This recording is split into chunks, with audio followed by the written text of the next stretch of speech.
Looking for underground adventure, two courageous brothers took their friends inside Utah's Nutty Putty cave during a Thanksgiving trip. But danger was hiding in the tight tunnels, and their fun cave tour suddenly turned to horror when traps below buried one brother with no escape. Have you ever gone exploring and suddenly found yourself trapped with no way out? Can you imagine the horror of being stuck upside down, crushed in a rocky crevice deep underground? Join us as we uncover the truth about the Nutty Putty accident. The Nutty Putty cave system located west of Utah Lake is a maze of narrow tunnels and tight passages that stretch 1,400 feet into the Ukwur Mountains. To adventurous explorers, the squeeze through tiny openings and the triumph of reaching new uncharted chambers awakened a thirst for discovery. So for an experienced caver like John Jones, Nutty Putty seemed to be the perfect spot to explore over his 2009 Thanksgiving break from medical school. John was a 6-foot-tall, 200-pound, 26-year-old medical student at the University of Virginia. He had grown up caving numerous times in Utah's caves with his younger brother Josh, and was considered highly skilled. John was back home in Utah looking forward to quality time with his close-knit Mormon family over the holidays, and excited to take them caving. His wife Emily was now pregnant with their second baby and decided to skip the outing to rest, assuming her athletic husband would be fine guiding the group's adventure. So John, Josh, and 9 friends ranging from teenagers to middle-aged parents prepared their helmets and headlamps on November 24th, ready to spend the afternoon squeezing through Nutty Putty's narrow paths together as a thrilling pre-Thanksgiving activity. The group of 11 eagerly entered Nutty Putty's main opening chambers, ready for subterranean magic. As John led them through tunnels called the Big Slide down slippery 45-degree angled pathways and the aptly named Pancake Crawl that flattened them to just inches high, excitement mounted. They wound through the boulder garden, climbing up, down, and around mammoth rocks. Several areas opened up into dramatic auditoriums like the Marriage Chamber, complete with cave bacon mineral formations hanging from the ceiling resembling flowers and wedding bells. For 3 hours, John guided his family and friends through well-mapped, zoned perfect for first-time cavers. Yet having traversed Nutty Putty several times before, John yearned to push into more advanced challenges. He convinced his younger brother Josh and 2 other friends to break off from the group and locate the notorious route called the Birth Canal. Consulting their maps, they located the passage said to be just 18 inches wide in spots. The Birth Canal had a reputation for difficulty that lured experienced cavers to test their skills, squeezing, climbing, and crawling through its series of nearly impassable cracks and corridors. Just finding the small hole of an opening would be an accomplishment for the team. John loved the thrill of the conquest through tight spaces and was determined to conquer the Birth Canal once more. Using their maps, compasses, and headlamps, the team of 4 traced along lesser-traveled areas searching for the Birth Canal's hidden entrance. Almost an hour passed until they located the tiny tunnel opening and geared up to enter its confines. John twisted his broad shoulders, sucked in his chest, and angled his hips to delicately maneuver through the contorted tunnel as jagged rocks caught at his elbows and knees. Guiding his less experienced team through each obstacle, he remained focused on making progress to the next chamber. After painfully working through the corkscrew, John continued squirming ahead, assuming the tight passage had to eventually open up for others to have braved this route before. However, to his peril, John didn't realize after the corkscrew bend, no other caver had successfully climbed over the narrow rocky ledge now blocking his way. Peering over the precipice, he thought he spotted a hole that could lead to an open room.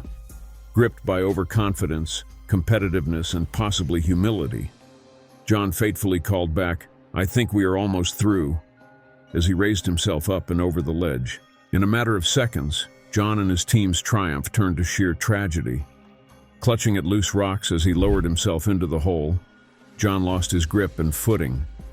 Rather than an open chamber, it was a narrow pit just 18 inches wide, plunging straight down at a 70-degree angle.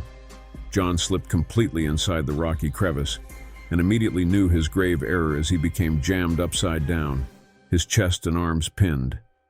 He had no way to catch himself as he slid downward, coming to an abrupt halt only when his feet hit the ceiling. He was trapped in a merciless prison. John's alarmed friends hurriedly turned back seeking help, while John hung suspended alone, praying for rescue. Waiting anxiously above ground, John's family grew worried as hour after tortuous hour ticked by without the four cavers re-emerging. Suspecting trouble, Josh's family notified emergency crews, then headed into the cave themselves around midnight to search. They were shaken, discovering John wedged upside down through a narrow hole in the ground, his legs sticking out, the only visible sign of him. Tragically pinned in 10 inches of space, John was completely immobilized except for his lower legs dangling in the tunnel, muscle strength fading as lactic acid overwhelmed him. For 3 agonizing hours, he had been suspended helpless, all his weight and body stress upside down, causing slight damage. Circulatory failure was flooding John's organs with toxins as his heart struggled, pumping upward against gravity. Each shallow breath labored under rib-collapsing pressure, threatening to black him out as the rocky vise clamped tighter, inflicting unspeakable pain. Once a skilled rescue arrived, they quickly realized that pulling John straight back up through the crevice without him consciously maneuvering into precise positions would warp and crush his body further.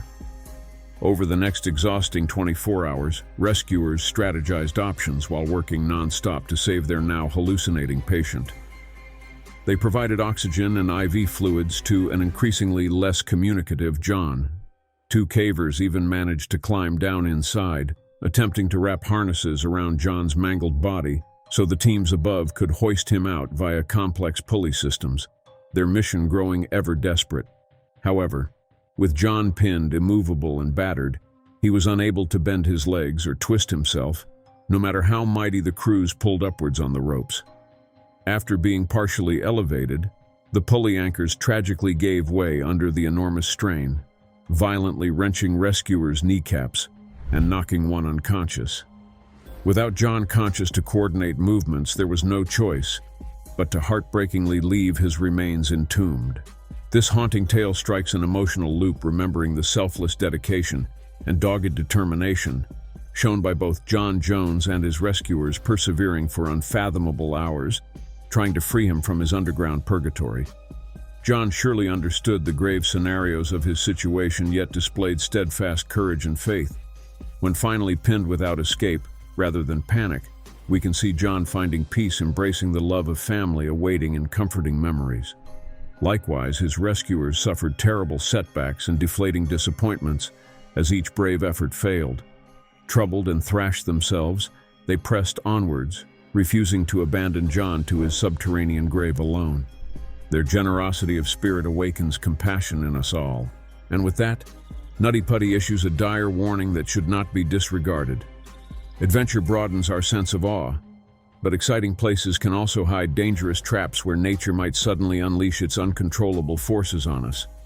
We must carefully weigh the true rewards against the serious hazards in order to temper our goals when worldly temptations lure us to pursue glory and venture into dangerous areas.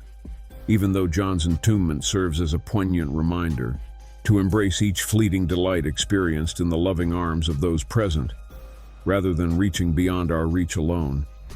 Let the families of Josh Jones and the rescue crews know that John is in their thoughts and prayers every Thanksgiving. If John had valued warm-hearted conversation around fireplaces more than underground conquests, his story would not have ended underneath, but rather found a happier continuation still today. So that's it for today. Hope you enjoyed the video. So how has this story impacted what adventures you may want to try yourself? Let us know in the comment section below. Also, don't forget to like and share the video. Subscribe to our channel for more such adventurous stories. See you in the next video. Until then, bye.